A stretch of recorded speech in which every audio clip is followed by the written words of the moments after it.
Welcome to my channel. ಇವತ್ತಿನ ಸಂಚಿಕೆಯಲ್ಲಿ ನೀನಾದನ serial ಏನೇನೆಲ್ಲ ಆಗುತ್ತೆ ಅಂತ ಹೇಳ್ತೀನಿ ನೋಡಿ. ಸಂಚಿಕೆ ಶುರುವಾದಾಗ ನಮ್ಮ ವಿಕ್ರಮು ಒಂದು ಸೋಫಾ ಮೇಲೆ ಮಲಗಿರ್ತಾನೆ. ಅಲ್ಲಿಗೆ ವೇದ ಬರ್ತಾಳೆ. ವೇದ ವಿಕ್ರಮ್ನ ನೋಡಿ, ಎಷ್ಟು ಶಾಂತವಾಗಿ ಮಲಗಿದೆಯಾ ಅಲ್ವಾ ವಿಕ್ರಮ್, ನಿನಗೆ ಇಷ್ಟೊಂದೆಲ್ಲ ಕಷ್ಟ ಇದ್ರೂ ಏನೂ ಆಗಿಲ್ವೇನೋ ಅನ್ನೋ ರೀತಿ ಇದೆಯಲ್ವಾ, ನಿನ್ನ ಮನಸ್ಸಲ್ಲಿ ಎಷ್ಟೊಂದು ಕಷ್ಟನ ನೀನು ಅನುಭವಿಸ್ತಿದೀಯಾ. ಆದರೆ ನಿನಗೆ ಬೇಕಾಗಿರೋದು ಗೋಡೆಯಿಂದ ಕಟ್ಟಿರೋ ಮನೆ ಅಲ್ಲ ವಿಕ್ರಮ್, ಪ್ರೀತಿ, ಪ್ರೇಮ, ವಾತ್ಸಲ್ಯದಿಂದ ತುಂಬಿರೋಂತಹ ಮನೆ, ಮನಸ್ಸು. ನಾನು ಅದನ್ನು ನಿನಗೆ ಕೊಡ್ತೀನಿ. ತಾಯಿ ಪ್ರೀತಿನ ನೀನು ಕಳ್ಕೊಂಡು ತುಂಬ ಕಷ್ಟಪಡ್ತಿದ್ದೀಯಾ ವಿಕ್ರಮ್. ನಾನಿದ್ದೀನಿ, ನಾನು ಅದನ್ನೆಲ್ಲ ಸರಿ ಮಾಡ್ತೀನಿ. ಎಷ್ಟೊಂದು ಕಷ್ಟ ಅನುಭವಿಸಿದ್ರೂ ನನಗೇನು ಆಗೇ ಇಲ್ಲ ಅನ್ನೋ ಥರ ಒದ್ದಾಡ್ತಾ ಇದೆಯಾ ಅಂತ ಹೇಳ್ಬಿಟ್ಟು ಅವ್ನು ಮಲಗಿರೋ ಕೈನ ತಗೊಂಡು ಅವಳು ಮುತ್ತು ಕೊಡ್ತಾ ಅವನಿಗೆ ಹೇಳ್ತಾ ಇರ್ತಾಳೆ, ಎಲ್ಲದನ್ನು ನಾನು ಸರಿ ಮಾಡ್ತೀನಿ. ನಾನು ಎಷ್ಟೊಂದು ಕಾಟ ಕೊಡ್ತಿದ್ದೀನಿ ಅಂತ ನಿನಗೆ ಅನ್ನಿಸ್ತಿದೆಯಲ್ಲ ವಿಕ್ರಮ್, ಆದರೆ ನನಗೆ ನಿನ್ನನ್ನು ನನ್ನ ಒಳ್ಳೆ ಗಂಡನಾಗಿ ನೋಡೋ ಅಂಥ ಇಷ್ಟ ಇದೆ, ಅದಕ್ಕೆ ಈ ಥರ ಕಾಟ ಕೊಡ್ತಿದ್ದೀನಿ. ನೀನು ನನಗೋಸ್ಕರ ಇಷ್ಟೊಂದು ಬದಲಾಗಿದೆಯಾ, ಆದರೆ ನಾನು ನಿನಗೋಸ್ಕರ ಈ ಮನೇನ ನಿನಗೆ ಹೆಂಗೆ ಇಷ್ಟನೋ ಆ ರೀತಿ ನಾನು ಬದಲಾಯಿಸ್ತೀನಿ, ಎಲ್ಲದನ್ನು ಸರಿ ಮಾಡ್ತೀನಿ. ನೀನು ಏನೇನು ಕಳ್ಕೊಂಡಿದೆಯೋ ಅದು ಎಲ್ಲದನ್ನು ನಿನಗೆ ವಾಪಸ್ ಕೊಡ್ತೀನಿ ವಿಕ್ರಮ್ ಅಂತ ಮಲಗಿರೋ ವಿಕ್ರಮ್ಗೆ ಇವಳು ಪ್ರಾಮಿಸ್ ಮಾಡ್ತಾ ಇರ್ತಾಳೆ. ಇದಾದಮೇಲೆ ಎದ್ದು ಹೋಗ್ತಾಳೆ. ಅದಾದಮೇಲೆ ಮತ್ತೆ ತಿರ್ಕೊಂಡು ಬಂದು ನಮ್ಮ ವಿಕ್ರಮ್ ಅಷ್ಟೊಂದು ಸರಿ ಕೇಳಿದ್ರು ಒಂದ್ಸಲಿನೂ ಮುತ್ತು ಕೊಡಲಿಲ್ದು ನಮ್ಮ ವೇದ ಅವ್ನು ಮಲಗಿರೋದಕ್ಕೆ ಅವನ ಹಣೆಗೆ ಒಂದು ಸಿಹಿ ಮುತ್ತನ್ನ ಕೊಟ್ಬಿಟ್ಟು ಹೋಗ್ತಾಳೆ. ಇನ್ನೊಂದು ಕಡೆ ಶಾಪಿಂಗಿಗೆ ವೈಶು ಮತ್ತು ನಮ್ಮ ವೇದ ಹೊರಟಿರ್ತಾರೆ. ದೊಡ್ಡ ಬ್ಯಾಗ್ ತೊಗೊಳೋದಲ್ವ ವೈಶು, ಮತ್ತು ಸರಿ ಹಂಗೆ ಸಣ್ಣ ಬ್ಯಾಗ್ ತೊಗೊಂಡು ಮತ್ತೆ ಎಲ್ಲ ಕೈಯಲ್ಲಿ ಹಿಡ್ಕೊಂಬರೋ ಥರ ಮಾಡಬೇಡ ಅಂತ ಮಾತಾಡ್ತಾ ಹೋಗ್ತಾ ಇರ್ತಾರೆ. ಅಲ್ಲಿಗೆ ಬಾಲಮುನ್ನ ಅದಕ್ಕೆ ಏನು ಶಾಪಿಂಗ್ ಹೊಟ್ರಾ, ಎಲ್ಲ ನಿಮ್ಗೆ ಹೇಳ್ಬಿಟ್ಟೆ ಓಡ್ಬೇಕೇನಪ್ಪ. ಹೇಳಿ, ನೀವು ಹೇಳ್ದಂಗೆ ಹೋದರೆ ಸರಿ ಅಣ್ಣ ನೀವು ಹೇಳ್ದಂಗೆ ಹೋದಾಗ ನಮ್ಮನ್ನು ಇಲ್ಲಿ ಹಿಡ್ಕೊಂಡು ಡ್ಯಾನ್ಸ್ ಬಾರಿಸ್ತಾನಲ್ಲ ಹಂಗೆ ಬಾರಿಸ್ಬಿಡ್ತಾನೆ ಅಷ್ಟೇ ಅಂತ ಹೇಳ್ಬಿಟ್ಟು ಶಾಪಿಂಗ್ ನಾವೇ ಮಾಡ್ಕೊಂಬರ್ತಿದ್ವಿ ಅದಕ್ಕೆ ಅಂತ ಬಾಲ ಅಂತಾನೆ. ಅದಕ್ಕೆ ಅಯ್ಯೋ ಬೇಡ ಕಣ್ರಪ್ಪ, ಸರಿ ನೀವು ಶಾಪಿಂಗ್ ಮಾಡ್ಕೊಂಡು ಬರ್ತೀನಿ ಅಂತ ಹೋಗಿ ಗೋಧಿ ಹಿಟ್ಟು ಎಕ್ಸ್ಪೈರಿ ಡೇಟ್ ಆಗಿರೋ ಗೋಧಿ ಹಿಟ್ಟನ್ನ ತಂದು ಕೊಟ್ಟೋಗಿದ್ದೀರಾ ಅಂತ ಆಡ್ಕೊತಾಳೆ. ಅದಕ್ಕೆ ಬಾಲ ಮುನ್ನ ಇದ್ದವರು ಸರಿ ಅದಕ್ಕೆ ಈ ಸರಿ ಎಕ್ಸ್ಪೈರಿ ಡೇಟ್ ಆಗಲಿಲ್ಲದೆ ಇಂಥದ್ದು ಒಂದು ಪ್ಯಾಕ್ ಚಿಪ್ಸ್ನ ನೋಡಿ ತೊಗೊಂಡು ಒಂದು ಕ್ವಾಟ್ರು ಏನೋ ಒಂದು ಕ್ವಾಟ್ರು ಅದೇ ಒಂದು ಕ್ವಾಟ್ರು ಏನೋ ಥರ ಕೇಳೋಣ ಅಂದ್ಕೊಂಡ್ವಿ, ಬಿಡಿ ಬೇಡ ಹಾಲಿನ ಪ್ಯಾಕ್ ತಂದುಬಿಡಿ ಒಂದು ಕ್ವಾಟ್ರು ಅಲ್ಲ 1 ಲೀಟ್ರು ಅಂತ ಅಂತಾನೆ ಬಾಲ. ನೀವು ಅಣ್ಣ ತಮ್ಮ ಮನೆಯನ್ನೆಲ್ಲ ಬಾರ್ ಮಾಡಬೇಕು ಅಂತ ಅಂದ್ಕೊಂಡಿದ್ದೀರಿ ಅಂತ ನಮ್ಮ ವೇದ ಅಂತಾಳೆ. ಅದನ್ನೆಲ್ಲ ಸರಿ ನಮಗೆ ಟೈಮ್ ಆಗುತ್ತೆ ಹೋಗ್ತೀವಿ ಅಂತ ಹೋಗ್ತಾರೆ. ಆವಾಗ ಅದನ್ನೆಲ್ಲ ನಿಂತ್ಕೊಂಡು ಮೇಲಿಂದ ದಾಮೋದರ ಮತ್ತು ವೀರ ನೋಡ್ತಾರೆ. ಇವರಿಬ್ಬರು ಶಾಪಿಂಗ್ ಹೊರಟ್ರು ಕಣೋ, ಮತ್ತು ಈ ನಮ್ಮ ವಿಕ್ರಮ ಹೋಗೋ ಥರ ಮಾಡು ಅಂತೇಳಿ, ಅಂದರೆ ಏನೋ ಪ್ಲ್ಯಾನ್ ಮಾಡಿರ್ತಾರಲ್ವ ಅದನ್ನು ಈಗ ಎಕ್ಸಿಕ್ಯೂಟ್ ಮಾಡೋಕ್ಕೆ ಅಂತ ನೋಡ್ತಿರ್ತಾರೆ. ಅದಾದಮೇಲೆ ವೈಶು ನಿಮ್ಮ ಅಣ್ಣ ಬಂದ ಶಾಪಿಂಗ್ ಬರ್ತೀಯ ಅಂತ ಕೇಳು ಅಂತ ಅಂತಾಳೆ. ಅದಕ್ಕೆ ಅಣ್ಣ ನೀನು ಬರ್ತೀಯನೋ ನಮ್ಮ ಜೊತೆ ಶಾಪಿಂಗು ಅಂತ ಈ ವೈಶು ಕೇಳ್ತಾಳೆ. ಅಯ್ಯಪ್ಪ ನಾನು ಮಾತ್ರ ಬರಲ್ಲಪ್ಪ. ಯಾಕೆ ಬರಲ್ಲ ಅಂತ ಅಂದಾಗ, ಅದೇನು ಕರ್ಮ, ನೀವು ಹೆಣ್ಮಕ್ಳು ಎಷ್ಟೊಂದೆಲ್ಲ ಬ್ಯಾಗ್ ಮಾಡ್ತೀರಾ ಶಾಪಿಂಗ್ ಮಾಡಿ, ಅದನ್ನೆಲ್ಲ ಹೊತ್ಕೊಂಬರೋ ಕರ್ಮ ನಮಗೇನು ಅಂತ ಅಂತಾನೆ. ಅಲ್ಲ ಕಣೋ, ನೀವು ಭಾರಿ ಕಣೋ, ಜಿಮ್ಗೆಲ್ಲ ಹೋಗಿ ಇದನ್ನೆಲ್ಲ ಎತ್ತೋ ಅಂಥದ್ದು ಶಕ್ತಿ ಮಾತ್ರ ಇರುತ್ತೆ, ಹೆಣ್ಮಕ್ಳು ಮಾಡಿರೋ ಶಾಪಿಂಗ್ ಬ್ಯಾಗ್ ಆದರೆ ತರೋಕ್ಕಾಗಲ್ವಾ ಅಂತ ನಮ್ಮ ವೇದ ಆಡ್ಕೊಂತಾಳೆ. ನಾನು ಮಾತ್ರ ಬರಲ್ಲಪ್ಪ, ನನಗೆ ತುಂಬ ಕೆಲಸ ಇದೆ, ನನಗೆ ಅಷ್ಟೊಂದು ಪೇಷನ್ಸ್ ಇಲ್ಲ ಅಂತ ಹೇಳ್ಬಿಟ್ಟು ನಮ್ಮ ವಿಕ್ರಮು ಅಲ್ಲಿಂದ ಹೋಗ್ತಾನೆ. ಉರ್ಕೋ ಅದೆಷ್ಟು ಉರ್ಕಂತೀಯ ಉರ್ಕೋ ಅಂತ ವೇದ ಅಂತಾಳೆ. ಯಾಕದಕ್ಕೆ ಅಣ್ಣನ ಅಷ್ಟೊಂದು ಉರಿಸ್ತೀರಾ ಅಂತ ವೈಶು ಅಂತಾಳೆ. ನೀನು ಮದುವೆ ಆಗೋ, ನಿನಗೂ ಇದ್ರ ಮಜಾ ಗೊತ್ತಾಗುತ್ತೆ ಅಂತ ಅಂದ್ಬಿಟ್ಟು ಅಲ್ಲಿಂದ ಹೋಗ್ತಾರೆ. ಮತ್ತು ಈ ಕಡೆ ವೀರ ಮತ್ತು ದಾಮೋದರ ಅವರಿಬ್ಬರು ಶಾಪಿಂಗ್ ಹೊರಟೇ ಬಿಟ್ಟರು. ವಿಕ್ರಮು ಹೋಗೋ ವ್ಯವಸ್ಥೆ ಎಲ್ಲ ಮಾಡಿದ್ಯಾ ತಾನೆ, ನಮ್ಮ ಪ್ಲ್ಯಾನು ಸಕ್ಸಸ್ ಆಗುತ್ತೆ ತಾನೆ, ಕರೆಕ್ಟಾಗಿ ಪ್ಲ್ಯಾನ್ ಮಾಡಿದ್ಯಾ ತಾನೆ ಅಂತ ಏನೋ ಒಂದು ಸ್ಕೆಚ್ ಆಗ್ತಾ ಇರ್ತಾರೆ. ಹೌದು ಎಲ್ಲ ಕರೆಕ್ಟಾಗಿ ಪ್ಲ್ಯಾನ್ ಮಾಡಿದ್ದೀನಿ ಪಾಪ, ವಿಕ್ರಮು ಕೂಡ ಹೋಗೋ ವ್ಯವಸ್ಥೆನ ನಾನು ಮಾಡಿದ್ದೀನಿ, ಡೋಂಟ್ ವರಿ ಅಂತ ಹೇಳ್ತಾ ಇರ್ತಾನೆ. ದಾರಿನಲ್ಲಿ ಹೋಗ್ತಾ ವೈಶು ಕೇಳ್ತಾಳೆ, ಯಾಕದಕ್ಕೆ ಅಷ್ಟೊಂದು ಅಣ್ಣನ ಉರಿಸ್ತೀರಾ, ರೇಗಿಸ್ತಿರ್ತೀರಾ. ಏನಿಲ್ಲ ವೈಶು, ಇದೆಲ್ಲ ಸುಮ್ಮನೆ ಕೋಳಿ ಜಗಳ ಅಷ್ಟೇ, ಇದೇನು ದೊಡ್ಡ ಜಗಳ ಅಲ್ಲ, 5-10 ನಿಮಿಷ ಇರುತ್ತೆ ಅಷ್ಟೇ, ಇದು ತಮಾಷೆಗೆ ಅಂತ ವೇದ ಅಂತಾಳೆ.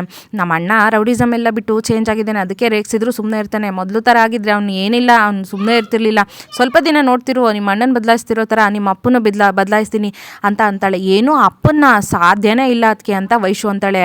ಸಾಧ್ಯ ಇಲ್ವಾ, ಈ ವೇದ ಮನ್ಸು ಮಾಡಿದ್ರೆ ಎಲ್ಲದೂ ಸಾಧ್ಯ, ನೋಡ್ತಾ ಇರು, ಇನ್ನೊಂದು ಸ್ವಲ್ಪ ದಿವಸ ನಿಮ್ಮಪ್ಪ ನಿಮ್ಮ ಅಮ್ಮನ ಜೊತೆ ಅಡುಗೆ ಮನೇಲಿ ಸೇರಿಕೊಂಡು ತರಕಾರಿ ಹೆಚ್ಕೊಡ್ಬೇಕು, ಆ ಥರ ಚೇಂಜ್ ಮಾಡ್ತೀನಿ ಅಂತ ಅಂತಾಳೆ. ನಗ್ತಾ ಇರ್ತಾಳೆ. ಹೌದು ಅದಕ್ಕೆ ಅಪ್ಪನೂ ಅದೇ ಥರ ಚೇಂಜ್ ಆದರೆ ನಾವು ಬೇರೆಯವ್ರ ಥರ ಎಲ್ಲ ಹಬ್ಬ ಹರಿದಿನ ಆಚರಿಸ್ಬೋದು, ತುಂಬ ಖುಷಿಯಾಗಿ ಇರ್ಬೋದು ಅಂತ ಅಂತಾಳೆ. ಹೌದು ವೈಶು, ನಾನು ಎಲ್ಲದನ್ನು ಸರಿ ಮಾಡ್ತೀನಿ, ನೋಡ್ತಾ ಇರು ಅಂತ ಹೇಳ್ಬಿಟ್ಟು ಹೇಳ್ತಾ ನಗ್ತಾ ಹೋಗ್ತಾ ಇರ್ತಾರೆ. ಇನ್ನೊಂದು ಕಡೆ ಇಲ್ಲಿ ವಿಕ್ರಮ್ ಕೂತಿರ್ತಾನೆ ಸುಮ್ಮನೆ. ಅಲ್ಲಿಗೆ ನಮ್ಮ ದಾಮೋದರ ಮತ್ತು ವೀರ ಇಬ್ಬರು ಬಂದು ಒಂದು ಕೆಲಸ ಇದೆ ಕಣೋ ಬಾರೋ ಇಲ್ಲಿ ಅಂತ ಕರೀತಾರೆ. ಏನು ಕೆಲಸ, ನಾನು ಬರಲ್ಲ, ನನಗೆ ಇಂಟ್ರೆಸ್ಟ್ ಇಲ್ಲ ಅಂತ ಅಂತಾನೆ.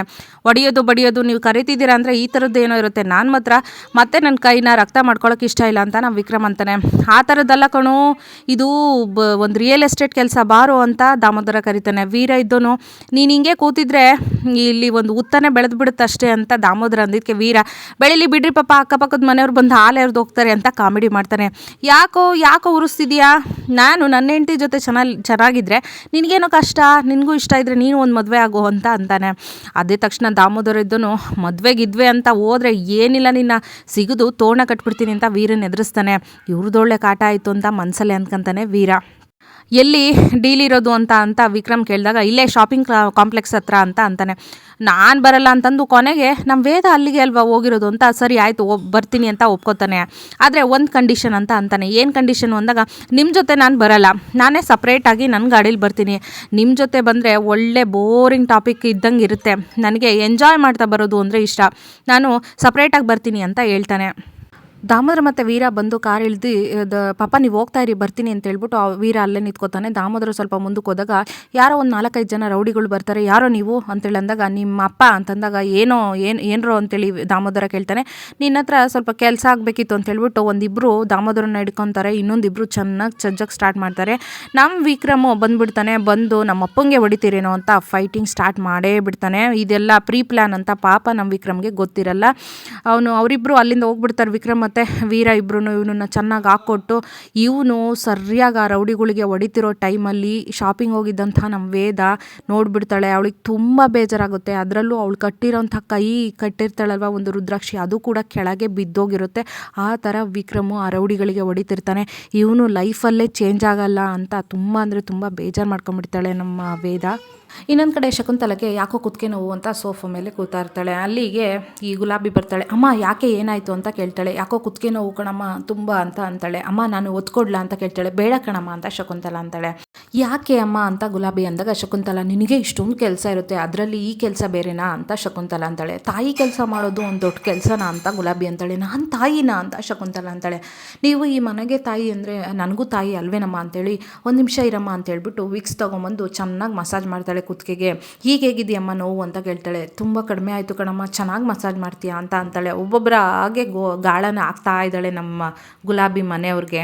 ಈ ಕಡೆ ರೌಡಿಗಳಿಗೆಲ್ಲ ಹೊಡೆದಿರ್ತಾನಲ್ಲ ಅವರು ಓಡೋಗ್ತಾರೆ. ಅದೇ ತಕ್ಷಣ ವೇದ ಮತ್ತು ವಯಸ್ಸು ಇಬ್ಬರು ವಿಕ್ರಮ್ ಹತ್ರ ಬರ್ತಾರೆ. ವಿಕ್ರಮು ಅದು ಬೆತಳ ಅದು ನಾನು ಅಂತ ಬರ್ತಾನೆ. ಬಾಯಿ ಮುಚ್ಚೋ, ಏನು ಮಾತಾಡಬೇಡ, ನೀನು ಈ ಲೈಫಲ್ಲಿ ನೀನು ಉದ್ಧಾರ ಆಗಲ್ಲ ಕಣೋ, ನೀನು ಏನೇನು ಮಾಡಿದೆ ಅನ್ನೋದನ್ನೇ ನಾನು ಎಲ್ಲದನ್ನು ನೋಡಿದೆ. ಬೆತಳ ಸ್ವಲ್ಪ ನಾನು ಹೇಳೋದು ಕೇಳು, ನಾನು ಸುಮ್ಮನೆ ಹೊಡಿಲಿಲ್ಲ ಅಂತ ಪಾಪ ಹೇಳೋಕ್ಕೆ ಹೋಗ್ತಾ ಇರ್ತಾನೆ. ಅಪ್ಪಂಗೆ ಹೊಡೆದ್ರು ಅದಕ್ಕೆ ನಾನು ಹೊಡೆದೆ ಅಂತ. ಆದರೆ ನೀನು ಏನು ಮಾತಾಡಬೇಡ, ನನ್ನ ಹತ್ರ ಜಸ್ಟಿಫಿಕೇಶನ್ ಕೊಡಬೇಡ, ನಿನಗೆ ಮನುಷ್ಯತ್ವ ಇದೆಯೇನೋ, ಅವ್ರಿಗೂ ಹೆಂಡ್ತಿ ಮಕ್ಕಳು ಎಲ್ಲರೂ ಇದ್ದಾರೆ ಕಣೋ, ಅವ್ರನ್ನೆಲ್ಲ ಹಂಗೆ ಹೊಡೆದಲ್ಲ, ರೌಡಿಸಮ್ ಬಿಡ್ತೀನಿ, ಫ್ಯಾಮಿಲಿ ಮ್ಯಾನ್ ಆಗ್ತೀನಿ, ಅದು ಇದು ಬೊಗಳೆ ಎಲ್ಲ ಸುಮ್ಮನೆ ಸುಳ್ಳು ನಿಂದು, ನಿನ್ನನ್ನು ನಾನು ಯಾವತ್ತೂ ನಂಬಲ್ಲ, ನಿನ್ನ ಮುಖ ನೋಡೋಕ್ಕೆ ನಂಗೆ ಅಸಹ್ಯ ಆಗ್ತಿದೆ ಅಂತ ಹೇಳ್ಬಿಟ್ಟು ನಮ್ಮ ವಿಕ್ರಮ್ನ ಮಾತಾಡೋಕ್ಕೆ ಬಿಡಲ್ಲ. ಅಲ್ಲಿಂದ ಹೋಗಿ ಆ ಪಾಪ ಪ್ರೀತಿಯಿಂದ ರುದ್ರಾಕ್ಷಿ ಕಟ್ಟಿರ್ತಾಳಲ್ಲ ಕೈಗೆ, ಅದನ್ನು ಹಿಡ್ಕೊಂಡು ಅವನನ್ನು ನೋಡ್ತಾಳೆ ಒಂದ್ಸರಿ. ಒಟ್ಟಿನಲ್ಲಿ ವೇದನ್ಗೆ ವಿಕ್ರಮ್ ಮೇಲೆ ಅಸಹ್ಯ ಹುಟ್ಟೋ ಥರ ನಮ್ಮ ವೀರ ಮತ್ತು ದಾಮೋದರ ಇಬ್ಬರು ಸೇರಿಕೊಂಡು ಪ್ಲ್ಯಾನ್ ಮಾಡಿದ್ದು ಇದಿಷ್ಟೆಲ್ಲ. ಬಟ್ ಇವರಿಬ್ಬರಿಗೆ ಅರ್ಥ ಆಗಲಿಲ್ಲ ಅದು.